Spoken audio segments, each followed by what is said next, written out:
Guys, menurut gua 3 pertanyaan Al-Muzammil Yusuf itu sangat relevan ya. Kan dia nanya satu, apakah influencer ya termasuk siapa Abu Janda ya, influencer Jungto Buzzer ini dibayar dari APBN? Itu satu. Yang kedua, ini lebih filosofis. Apakah betul nih demokrasi kita ini mau dibangun ya dengan melibatkan buzzer-buzzer yang kelakuannya atau karakternya nih influencer-influencer yang kayak Abu Janda ini? Ini kan pertanyaan filosofis ya. Yang ketiga dia tanya, kenapa laporan terkait Abu Janda ini tidak ditindaklanjuti serius oleh polisi? Dan hal ini menimbulkan spekulasi bahwa pendukung Pak Presiden Jokowi memang kebal hukum.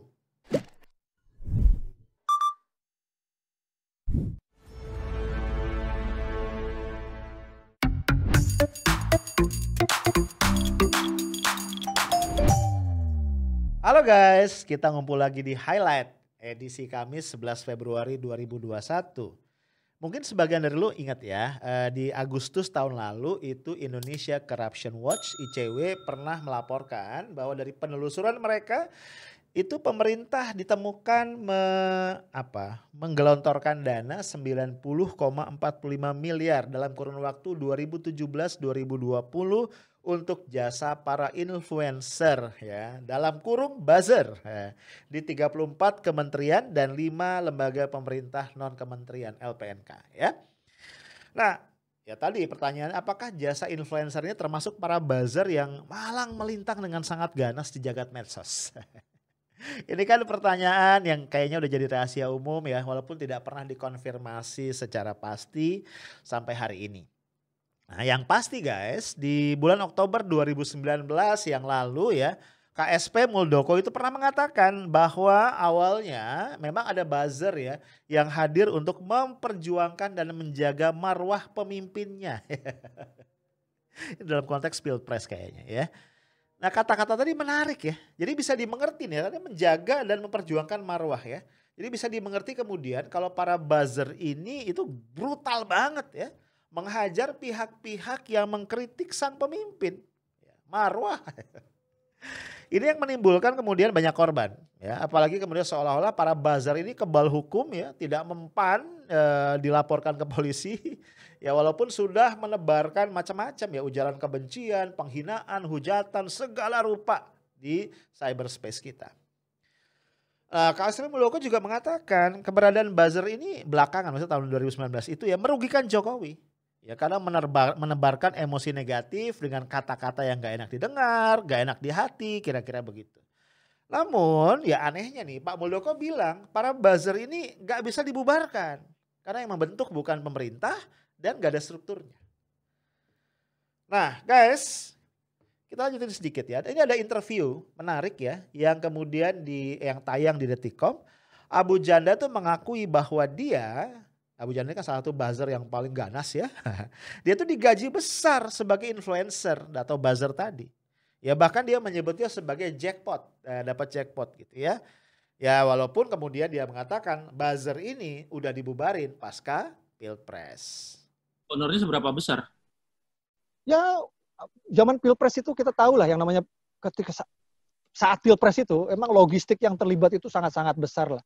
Karena ya ini udah rahasia umum lah ya di negara ini, memang perlu dana yang luar biasa kalau mau maju capres gitu kan. Jadi waktu itu nggak cuma dari Pak Jokowi, yang dari kubu seberang juga punya dana, aku tahu logistiknya besar.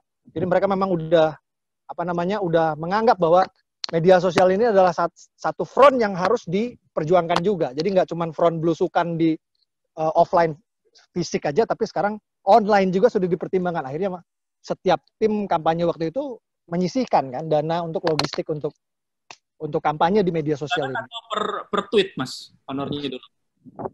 Oh digaji kita? Digaji bulanan? Digaji. Itu tapi ini harus diluruskan ya. Ini yang dipelintir kemana-mana. Ini dianggap bahwa ini terus berlangsung. Enggak, selesai Pilpres dibubarin kita timnya. Enggak ada. Pertanyaannya guys, ini pertanyaan logik aja. Kalau betul buzzer tadi sudah tidak ada, sudah tidak lagi diorganize oleh satu pihak tertentu, pertanyaannya komando datang dari siapa? Ya, since langkah-langkah mereka itu kalau menghajar satu objek itu kayaknya TSM, ya, terstruktur, ya, sistematik, masif gitu. Nah, yang menggaji itu siapa? Karena sangat gak masuk akal kalau para buzzer ini bekerja dengan sukarela dan tanpa komando terus gratis gitu. Gak masuk akal, bener. Masa ada orang hari begini ya mau susah payah ngambil resiko gak dibayar ya. Lebih gak masuk akal lagi kalau dibilang gak ada seseorang di baliknya. Kenapa? Karena tadi buzzer ini kayak kebal hukum. Kita lihat misalnya ya ketika majalah Tempo mengangkat soal anak Pak Lurah, masih ingat ya, dalam kasus bansos ya, korupsi bansos di Kemensos, itu serentak ya tiba-tiba muncul tagar Tempo Media Asu, nah, kan? Ketika Tempo ngangkat bicara tentang Madam Bansos ya, itu muncul lawannya tagar Stop Iklan Tempo ya. Atau ketika Pak Kwi Kian Gi ya, mantan kepala Bappenas, kemudian juga menteri ya di zaman Ibu Mega itu mengkritik hutang pemerintah yang sudah segunung 6T lebih. Sontak dia dihajar juga di medsos. Bu Susi Pujiastuti juga pernah sama ya nasibnya, dihajar juga. Nah sebelumnya lagi guys, masih ingat ya ketika 6 laskar FPI tewas ya dalam kasus penembakan di kilometer 50, itu dukungan ya, pernyataan syukur, seneng banget ya. Dukungan kepada Polri maksud gue itu marak banget di medsos. Spontan, sukarela, gratis, sumpah lu. Nah guys, menjelang akhir 2019, tepatnya bulan Oktober kalau gue gak salah, Universitas Oxford itu menerbitkan paper penelitian dengan judul The Global Disinformation Order 2019 ya. Global Inventory of Organized Social Media Manipulation. Gue ulang ya. Global Inventory of Organized Social Media Manipulation. Nah, laporan tersebut mencatat bahwa Indonesia menjadi satu dari 70 negara yang menggunakan jasa buzzer untuk sejumlah kepentingan. Nah guys, laporan tadi mengatakan pengguna buzzer itu antara lain siapa aja? Politisi, parpol dan juga swasta yang tujuannya propaganda pro pemerintah, propaganda pro parpol tertentu dan di sisi yang lain menyerang oposisi. Ya, jadi kalau kita lihat nih hasil penelitian dari Oxford ini relevan banget atau sejalan banget dengan perilaku buzzer yang kita lihat. Ya kan itu kan isinya kan, benar gak sih? Ya, satu tadi propaganda pro pemerintah, propaganda pro partai tertentu, ya partainya Madam Bansos ya salah satunya. Kemudian apa lagi? Yaitu menghajar oposisi. Ya, siapapun itu akan dihajar. Belakangan guys, salah satu buzzer yang paling aktif Permadi Arya alias Abu Janda ini ramai di media.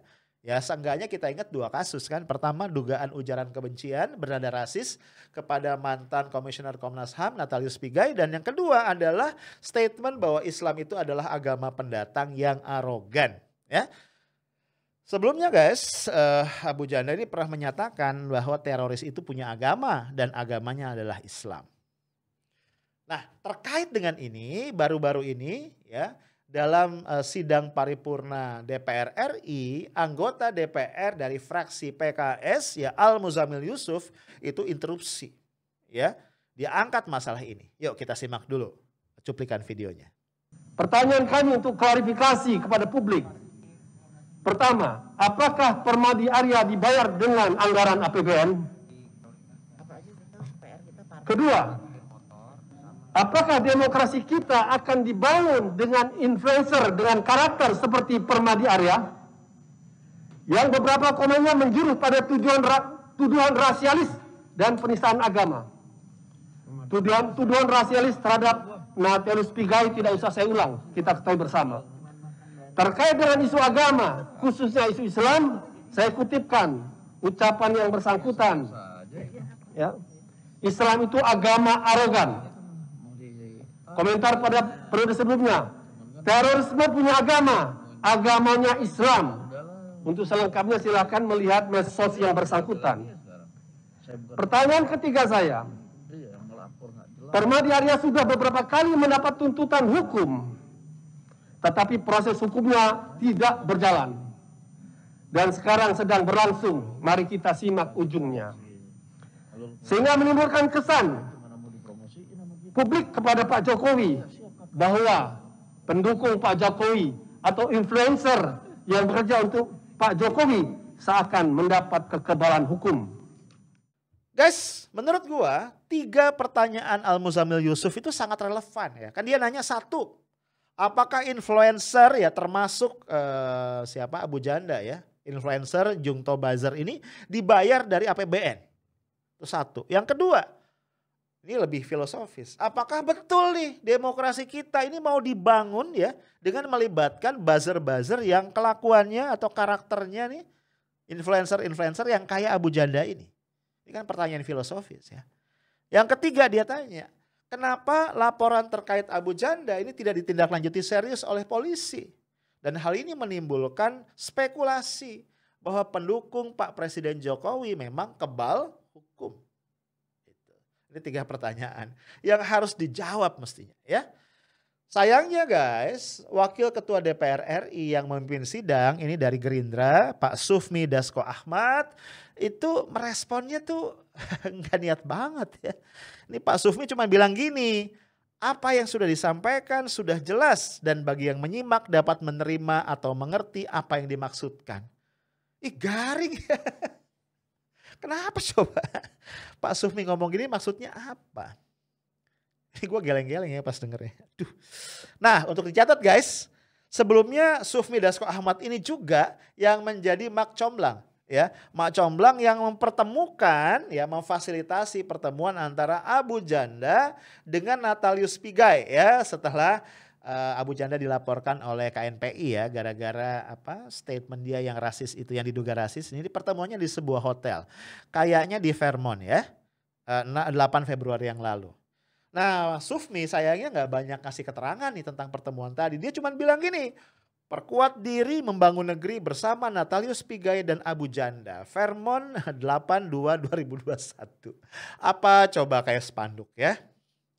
Nah guys, ini orang nih bisa melihat nih peran Sufmi Dasko Ahmad nih sebagai peacemaker. Ya kan mulia sekali ya. Namun dalam konteks politik kan gue yakin lu semua kita nih orang-orang juga gak senaif itu ngelihatnya. Sehingga orang juga bisa ngelihat dan menduga-duga nih apakah ada agenda lain di balik itu. Misalnya ya, coba pertanyaan apakah Sufmi bergerak atas kemauan sendiri?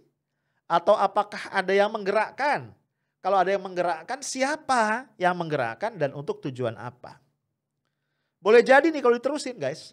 Ada yang menduga-duga ini bagian dari skenario untuk memberikan justifikasi kepada pihak kepolisian untuk tidak memproses lebih lanjut pengaduan terkait Abu Janda.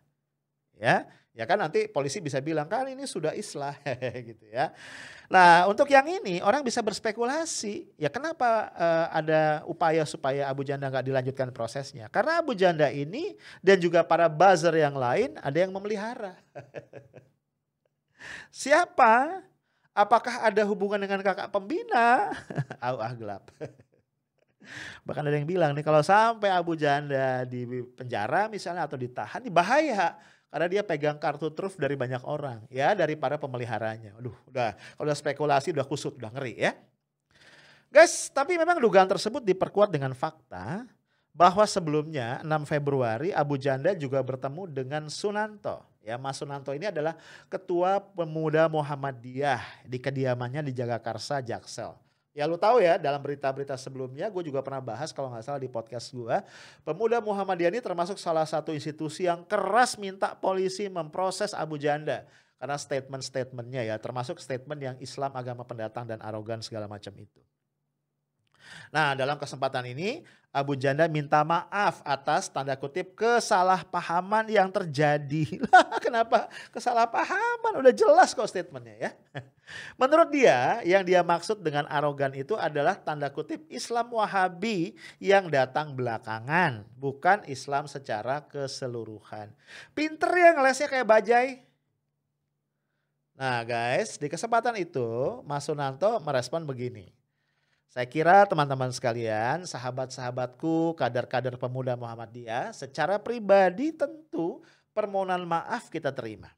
Sebagai sesama muslim tentu akan menjadi kewajiban kita untuk memaafkan semua kesalahan. Pas sampai situ gue kesel, ini apa sih gitu ya. Tapi untungnya nih Pak Mas Sunanto juga mengatakan begini, biarkan hukum tetap berjalan. Semoga hukum tetap berada pada jalurnya untuk menegakkan kebenaran. Amin. Ya. Nah guys, kalau lu lihat ya, the big picture ya dari peristiwa ini kan kelihatan ya arahnya ya. Permintaan maaf, islah, dan selanjutnya polisi akan titik. Ya, jawablah dengan singkat dan tepat sesuai dengan dugaan dan wangsit yang Anda terima. Nah guys, gini, ini concern gua. Sayangnya ketika yang diduga melanggar hukum, ya let's say diduga melanggar undang-undang ITE adalah pihak yang berseberangan dengan pemerintah, tampaknya nih hukum kita tuh sangat keras banget ya. Gak ada tuh cerita permohonan maaf ya atau ditegur dulu permohonan maaf terus islah, itu gak ada. Langsung ditangkap, ditahan, dijemput paksa.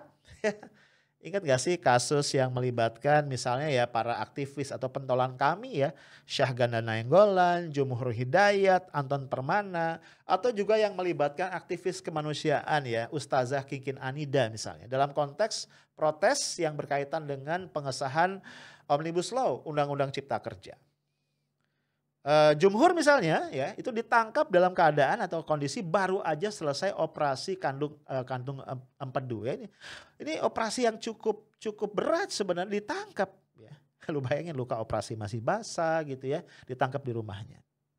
Nah, kasus Kinkin Anida juga menarik ya. Jadi dari pengacaranya, tanggal 9 Oktober itu Kinkin Anida menyalinnya ada dari satu sumber tertentu, ada 13 poin menyangkut Undang-Undang Ciptaker. Ya dia posting di status FB-nya. Gak berapa lama dia dikabari oleh temennya kalau itu tuh poin-poinnya tuh hoax. Nah karena dia nggak tahu ya, dia langsung tuh hapus. Ternyata besoknya tanggal 10 jam 1 siang dijemput polisi di kediamannya, ditahan dan diproses. Sebentar lagi kayaknya dilimpahkan ke pengadilan. Nah guys, ini kan jadi gimana ya, coba lu takar lah ya. Ya kasusnya tadi misalnya Kinkin Anida. Udah jelas-jelas dia hapus itu karena dia tahu itu hoax. Jadi perspektifnya juga bisa berbeda. Kita boleh dong ngelihat bahwa Kinkin Anida ini bukan pelaku, tapi korban dari hoax dan dia sadar. Begitu dia sadar dia hapus ya, kok masih kena juga. Kok Abu Janda nggak gitu. Nah jelas ada bedanya nih ya treatment terhadap buzzer ya dengan terhadap pengkritik pemerintah. Dalam kondisi begitu, ketika Presiden Jokowi yang kemudian digongin juga oleh Menseskap Pramono Anung mengajak kita semua memberikan kritik guys. Bahkan kalau kata Pramono Anung tuh kritik yang apa? Keras dan pedas gitu ya supaya kinerja pemerintah jadi terarah gitu. Nah, lu percaya nggak? Jangan-jangan dapat prank lagi ya. Nah, mantan Sekretaris Kementerian BUMN dan juga staf ahli Menteri SDM Muhammad Said Didu, ya ini yang juga sekarang jadi aktivis dengan satir itu menggambarkan journey para pengkritik pemerintah ini ya yang bisa ujungnya bui dalam cuitannya ya. Lo lihat ya di cuitannya, intinya kira-kira gini mekanismenya nih ya atau journey-nya. Pemerintah ini bilang, ayo kritik kami karena kami butuh dikritik kan gitu ya. Nah ada yang kritik nih, ada yang kemakan, oh iya ayo kritik gitu kan. Kemudian apa? Akan dilaporin sama buzzer ke polisi. Ya kan biasanya ada aja kan pelapornya siapa gitu ya. Dan kerap kali gue heran tuh yang pelapor tuh gak ada hubungan sama kasus yang dilaporin. Kemudian polisi akan memeriksa nih, dengan sigap memeriksa biasanya dengan dugaan pelanggaran Undang-Undang ITE. Nah ketika itu terjadi, kalau pemerintah dikonfirmasi, pemerintah akan lepas tangan. Sorry, kami tidak bisa mencampuri urusan hukum. Tidak bisa mengintervensi hukum. Nah Muhammad Said Didu ini emang berapa kali kena dilaporin juga ya.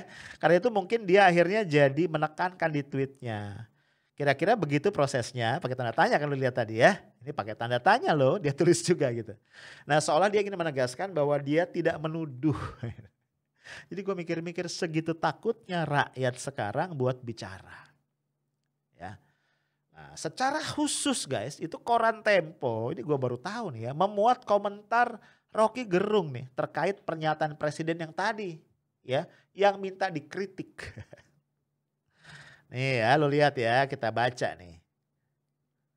Apa pendapat Rocky Gerung? Pertama dia bilang, Dia berusaha, maksudnya dia ini presiden, dia berusaha untuk memberikan semacam sinyal bahwa kami tidak anti kritik. Padahal di saat yang sama dia suruh orang untuk perkarakan si pengkritik. Itu paradoks. Nah, ini sejalan dengan tadi ya statementnya Said Didu ya. 2, ini masih kata Rocky Gerung.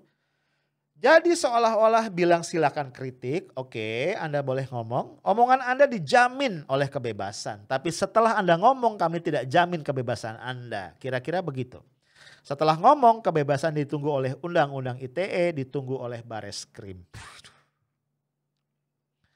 Lanjutin lagi nih ya, di part yang berbeda Bung Rocky bilang gini. Ini kan tidak, dendamnya kepada pengkritik didelegasikan pada buzzer dan tokoh-tokoh yang membenci oposisi. Ini permainan dua muka yang berbahaya. Jadi gue baru tahu ya, yang bisa didelegasikan itu bukan cuma kewenangan dan otoritas, tapi juga dendam. Ini Bung Rocky ini kalau menggunakan diksi itu suka ajaib gitu ya. Nah guys, itulah situasinya. Jadi itulah alasan gue memberikan judul ini, apakah Abu Janda ini pejabat negara yang dibiayai oleh APBN. Agak jahil sih. Nah poin gue adalah gini guys. Tentu saja dengan situasi seperti ini kita punya keprihatinan yang sangat mendalam. Karena bagaimanapun satu ya, negara itu menjamin kebebasan kita untuk mengemukakan pendapat. Ya, itu pertama. Yang kedua, kita ini sudah memilih ya, ini komitmen kita bersama sebagai bangsa, memilih jalan demokrasi dalam mengatur negara ini.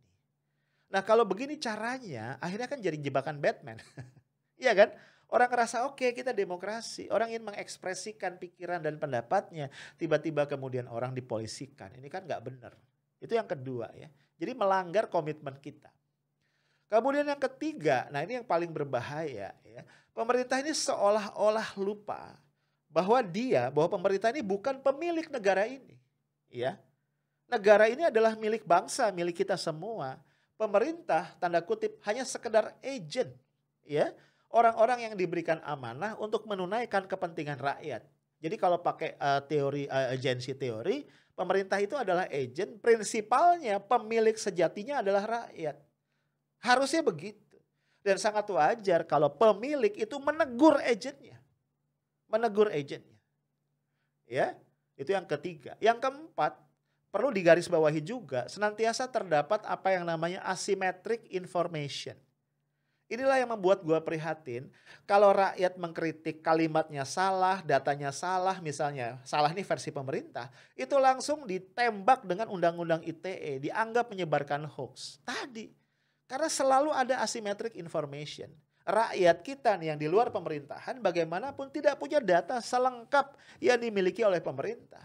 Belum lagi tidak mudah bagi kita mengakses data yang dimiliki oleh pemerintah. Ya kerap data itu dirahasiakan. Ya walaupun sudah ada undang-undang yang mengatur tentang keterbukaan informasi publik, tapi gue nggak yakin seterbuka apa sih gitu. Nah dengan keterbatasan itu kemudian masyarakat mengkritik kan.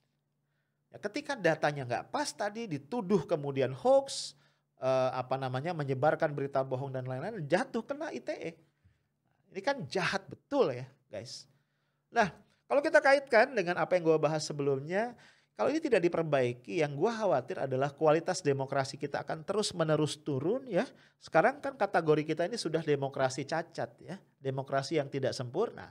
Ini kalau dibiarkan bisa turun terus ya. Kemarin kan skor kita itu adalah 6,30 dan ini menurun dari skor kita di 2019 yang 6,48. Dan kalau turun terus bahaya.